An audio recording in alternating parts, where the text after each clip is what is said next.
faut savoir que, eh bien, on a Raftel, Loftail, une île, la dernière île de Grand Line, après Roadstar même, qui apparemment était introuvable et que seul Goldie Roger, grâce aux 4 Road Poneglyphs, a pu atteindre, chose que Luffy et les autres empereurs sont en train de réaliser en ce moment même, c'est la course. Mais on a aussi autre chose, une chose distincte, c'est l'ancien royaume. À part si, encore une fois, les deux sont la même, mais en tout cas, on a deux choses, on a deux noms, Loftail et Ancien Royaume. L'Ancien Royaume, c'est ce qui a disparu il y a 800 ans pendant le siècle oublié, quand le gouvernement mondial s'est installé. L'Ancien Royaume a disparu et apparemment connaître l'origine de son nom, seulement son nom, permettrait, selon le professeur Clover à Ohara, de faire exploser la vérité au monde entier. En tout cas, d'expliquer tout, quoi. D'expliquer pourquoi le gouvernement, en tout cas, tient tout ça secret. Voilà, en tout cas, tout ça, c'est lié forcément aux 20 familles qui ont instauré le gouvernement mondial. C'est pour ça qu'on a, au chapitre 908, on a le Gorosei, les 5 doyens, qui ont peur que Cobra se doute de quelque chose et trahisse le Gorosei parce que il est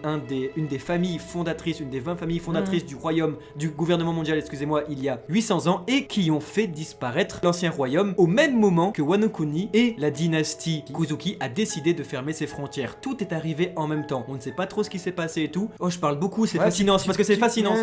Mais non, mais c'est fascinant, je suis d'accord. C'est tellement le pourquoi One Piece c'est fascinant, parce que la volonté du Di, si aujourd'hui on ne sait rien concernant la volonté du Di, l'ancien royaume, Lauftel, Joe Boy et le One Piece, ces 5 choses-là, si aujourd'hui on ne sait toujours rien après 23 ans d'écriture et presque 1000 chapitres, c'est parce que je vous le dis maintenant, je le colle ce soir, c'est parce que tout sera dévoilé en même temps. Quand on va mettre le pied sur Lauftel, quand on va découvrir le One Piece, eh bien Eiichiro Oda va tout dévoiler. En tout cas, voilà, forcément après Wano Kuni, parce que mais voilà, c'est sûr et certain. Voilà, chaque arc, il y a toujours le méchant et il y a la finalité de l'arc. Ce qui est très important de noter, c'est que la fin de l'arc ne peut que se faire avec l'histoire des Kuzuki, avec l'histoire d'Oden, avec les 20 ans et tutti quanti. Du coup, de ce fait, on a envie d'avoir des révélations. C'est ça qui est ouf. C'est que Wano Kuni, comme arc, comme construction narrative, est intimement lié au One Piece. Donc en fait, on arrive à la fin, c'est un truc de merde. Et c'est vrai que c'est vraiment le mysticisme, moi, qui me tient tant à cœur là-dedans, c'est qu'on ne sait vraiment rien. C'est une et c'est fort, c'est que le fait masterclass de montrer Goldie Roger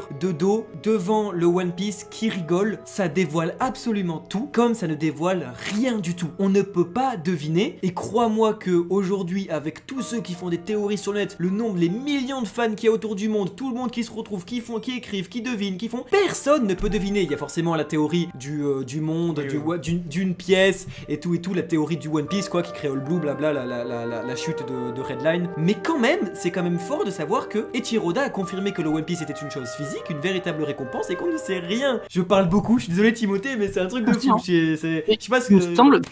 Il me semble qu'il avait confirmé, qu'il avait vu quelque part sur le net une théorie, enfin la théorie qui était vraiment celle qu'il avait en tête. En fait, il avait dit qu'il y avait des théories qui avaient été trouvées et tout ça, et que ça l'énervait, il aimait pas quand on le prenait de l'avance sur lui, mais que du coup, il avait dit, c'était quoi, 2018, donc il y a 2 ans, jusqu'à maintenant, il y a personne qui sait toujours ce que c'est le One Piece, il n'y a pas lu une seule bonne réponse, et pour cela, il dit, et c'est ça qui est nul, moi je trouve personnellement, bah, après pourquoi pas, il fait ce qu'il veut, mais qui dit que si ça devait arriver, que quelqu'un devait le trouver, il le changera. C'est un homme qui, par son écriture, est très subversif et qui veut surprendre avant tout. Je pense que dans tous les cas, s'il a dit ça, c'est parce que personne ne le trouvera. Je pense que si on n'arrive pas à le trouver, c'est que ça sert un peu à rien de se creuser la tête, dans la mesure où ça veut dire que s'il est aussi persuadé, Eiichiro Oda, qu'on peut pas réussir à le trouver, c'est parce qu'il y a des éléments qui nous manquent.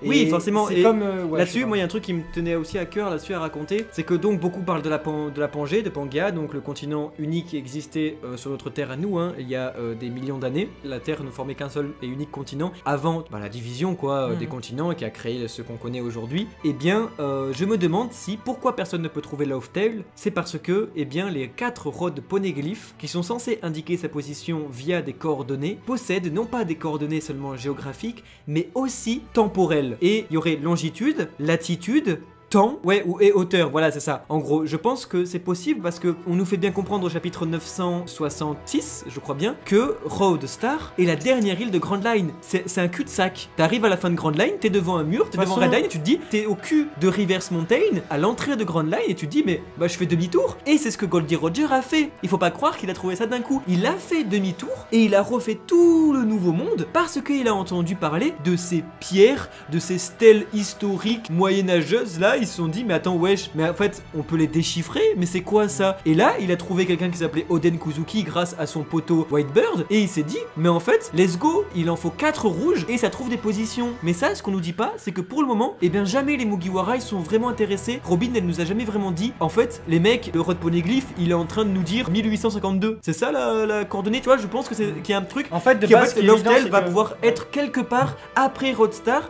mais non pas seulement géographiquement parlant, mais aussi temporellement. Temporellement. Voilà. Est-ce qu'il n'y a pas un truc avec. De toute façon, ce que je pense, c'est que ouais, il y a un truc intéressant vis-à-vis de Lauftail, c'est que c'est une sorte de portail en fait. Lauftail, vraiment, avec nous sommes arrivés trop tôt. Maintenant, c'est évident qu'il y a un facteur temporel à prendre en compte pour le One Piece et que de ce fait, Lauftail, il doit y avoir une information qui doit indiquer un message, déjà une partie des vérités sur ce monde, hein. En tout cas, toutes les informations qui peuvent être retenues, mais par contre, aucune faculté d'action. C'est-à-dire qu'on sait les informations, mais on ne peut pas agir. Cependant, il doit y avoir un message qui dit une fois les informations connues, revenez à ce moment précis. Et c'est pourquoi l'indication temporelle est très importante, parce qu'il n'y a que Luffy qui peut venir, parce que lui il arrivera pile au moment, là où Roger était arrivé en avance. Voilà, vous savez tout. Là on va quitter le live et on va être comme ça tout seul et on va faire breu le Et silence. après, c'est le retour des Ouais. backstage, là on est comme ça après. Mais comme ça, il nous manque et c'est un peu vrai. Voilà, donc quoi qu'il en soit, merci à tous, merci d'avoir été là. C'était Kamaltero, Et oh, c'était Kitaro. mais c'est moi.